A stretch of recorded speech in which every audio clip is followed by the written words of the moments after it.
अब आइब हो, जान जनवरी में ससुरा चल जाइब हो।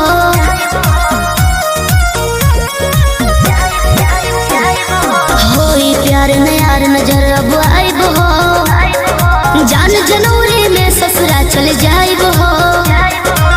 होई मिलनवा न मनवा के मालिक, अब तो सजनवा हमार हो जाई। होई मिलनवा न मनवा के मालिक, अब तो सजनवा हमार हो जाई।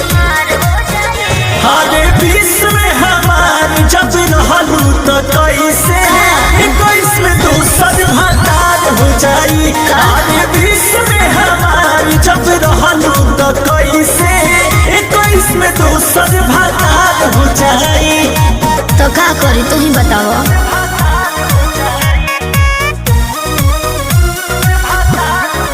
Music by Arya Sharma.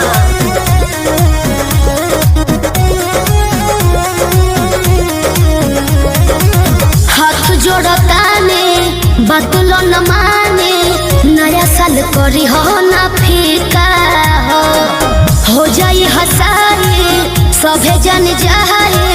इ ना हवे प्यार के तरीका हो, इहे मतलब बिल्कुल ना। हम उठल डोली धरवा देव अच्छा।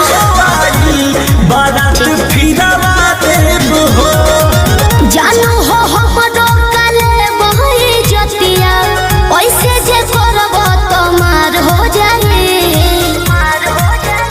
अरे बीस में हमार जब रहलू तो कैसे 21 में दोसर भतार हो जाई। अच्छा। अरे बीस में हमार जब रहलू तो कैसे 21 में दोसर भतार हो जाई। का कही भतार हो जाई।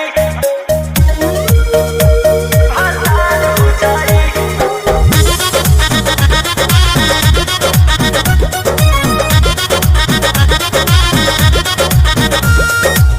पापा जी या भैया भहिले कसैया, केहू नहीं मनलस कहनावा हो।